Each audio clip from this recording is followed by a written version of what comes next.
Je vais vous expliquer, je vais vous montrer là tout de suite comment faire pour glisser un suppositoire dans un mouton. Vous allez voir, hein. C'est pas facile, hein, c'est tout un art. Hein. Personnellement, je le sais parce que je suis berger de père en fils. Je m'appelle Xavier Louis de Isara. Alors, pour insérer le suppositoire dans le mouton et rendre l'animal obéissant et docile, pas besoin d'un chien qui mord les gigots de la pauvre bête. Ça sert à rien tout ça, ça ne sert strictement à rien. Il vaut mieux adopter la méthode douce, sans haine ni violence. C'est ce qu'on appelle la méthode du loup imaginaire. On commence par terroriser les milliers de moutons avec un loup inventé. Attention les moutons là, il y a un gros loup là qui est caché derrière les broussailles.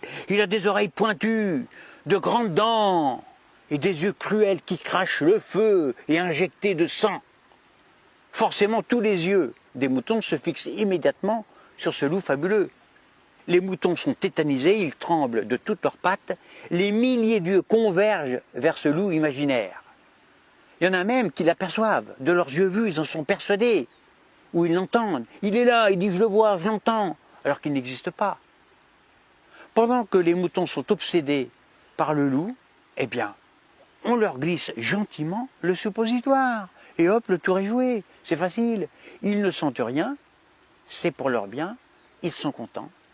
Et pendant qu'ils sont stupéfiés comme ça, hébétés, figés, eh bien on peut aussi en profiter pour leur glisser la boîte entière de suppositoire, avec l'emballage, le mode d'emploi et le ticket de caisse, et même toute la boîte à pharmacie, et même toute la production du laboratoire pharmaceutique.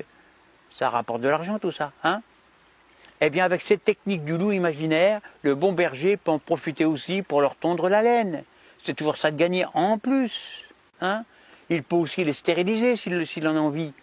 Il peut leur inoculer des puces électroniques, du foin, de la paille, du Hanouna, du BFM, de la confiture, enfin toutes sortes de conneries.